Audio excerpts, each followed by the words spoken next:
friends, welcome to day 2 of April is for Alchemy. Today kicks off the prompts, and our prompt for today is one of the first of the Sustainable 7. It is the planet Saturn. So Saturn represents the time element in our practice of art. So we're going to talk a little bit about time, and I want you to spend today reflecting on how time is incorporated into your art practice as an artist, and how you make time or don't make time or struggle with time.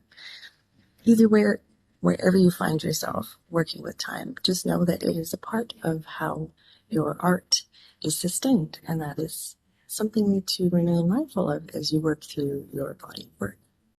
So with my design for the cards, I kept them very simple, very linear, very clean, because I want you guys to jump off of them and springboard into your own art and design. So I didn't want you to get caught up in what my vision of Saturn might represent, because this is definitely a subjective activity. I want you to think about what time represents. So as an art prompt for the day, you definitely have some fun online, searching up time and different symbols and meanings, and kind of create some art that incorporates all of them. You could do collage. If you want to make this more of a mental activity, you could sit down and think about time in relation to your body of work. Are you comfortable making time for your art? Are you willing to make time for your art? For myself, I'm a mom, and I've always been juggling time for art versus home responsibilities. And as a feminist, it's also interesting to think about how women are able to allocate. And I do want to be straight up. 100 years ago, a female making time for art as a sacrificing maybe some of her household chores and studying alchemy would not have been something that was suitable, and probably would have been punishable. So even though this seems a very low-key, chill exercise, I am exercising my right as a woman and as a person who identifies as an artist to express myself in the world and to take up space. And it's very small. It's just social media, but the impact of doing it, the impact on me on the inside is significant. And that's what I hope that these next 30 days provide for you.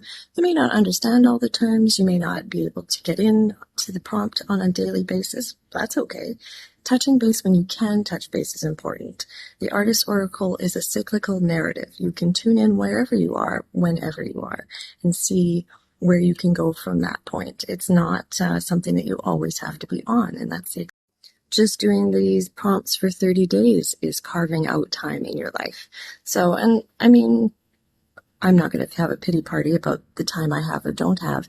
You just make do with what you get, right? So my excitement with time is that I have grown more proficient, especially with developing a more regular professional practice for art, to make time for mark making, for canvas prepping, for background work, for setting the stage so that when I am ready and in the flow to make art, my materials and supplies are there.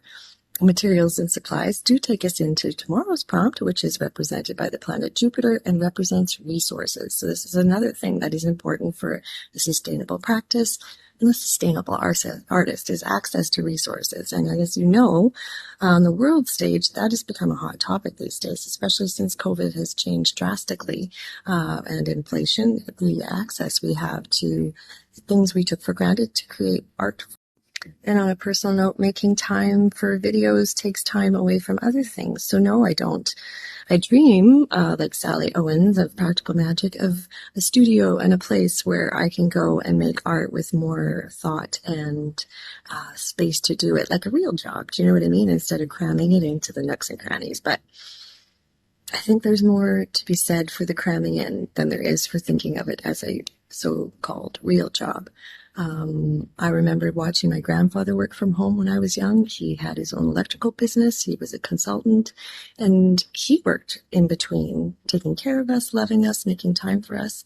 So it was a good experience. It was a demonstration of how to make time in your day for all the things that you love. So today's positive twist on this prompt, if you're going to keep it mental, is to find things that support the fact that you do value time in your work and that you do make time for your art. My personal recommendation is to just do it. If I spent time worrying about putting on my makeup, getting my hair done, presenting myself with such and such an image, I would never get on social media and do anything in this regard.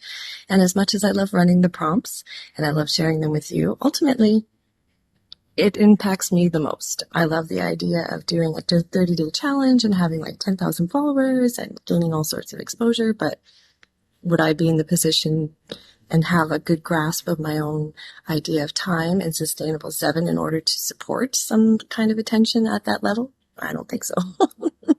So for sure, how you invest your time and attention into that time matters too. So while you're thinking about this today, if you're going to create some meaningful moments, I would suggest journaling them. Give yourself a header, time, and like just brainstorm ways that is impact. So if you're playing along at home, feel free to leave me a comment. How are you spending time? How do you carve out time? Do you have any questions about how to make your time more effective with regards to your art? Feel free to jump and leave me a comment or DM me. Otherwise, I hope you guys have fun finding out where time matters to you in your art and your practice. And I'm looking forward to tomorrow when we're going to talk briefly about resources, and that'll be represented by the planet Jupiter. So you're welcome to Google ahead and get a jump on that planet and the relationship between all 5 planets and the sun and moon, as that is the direct correlation for alchemy with regards to the artist oracle. The ladder of planets are the sort of a pattern of archetypes that you can walk or experience in your life as a form of growth and positive mindset, I guess, is a good way to look at it. So I'm excited to explore that.